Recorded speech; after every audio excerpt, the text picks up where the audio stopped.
Alright, so it's January 6. So some good news tayo mga kaibigan dahil dumating na ang resibo natin para sa ating computer repair business. So syempre, wala nang mas gaganda mga kaibigan kapag kompletos papeles tayo, no? So tumawag yung agent ko, yung isang resibo nandun sa shop. Tumawag yung agent natin kahapon, dumating na to. Thank God. Meron na tayong sariling resibo.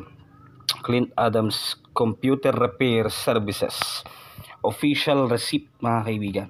So dumating to mga after mga mahigit 1 month mga kaibigan, no? So yon, ang ginawa natin para hindi na tayo ma-hassle na pumunta pa sa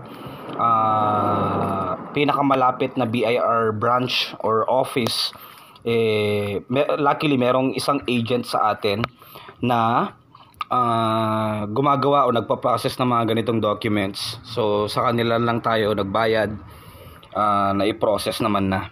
Ayan, kompletos resibo na tayo. So ang kagandahan kasi mga kaibigan, pag meron tayong sariling resibo, syempre makakapag-service tayo sa mga government agencies, no? At ito yung unang sheet, 50 sheets, 10 packs yung in-order natin. Sa mga kapwa ko may negosyo, maliit man yan o malaki, especially sa mga services, para ma-expand natin yung ating services in all areas, no?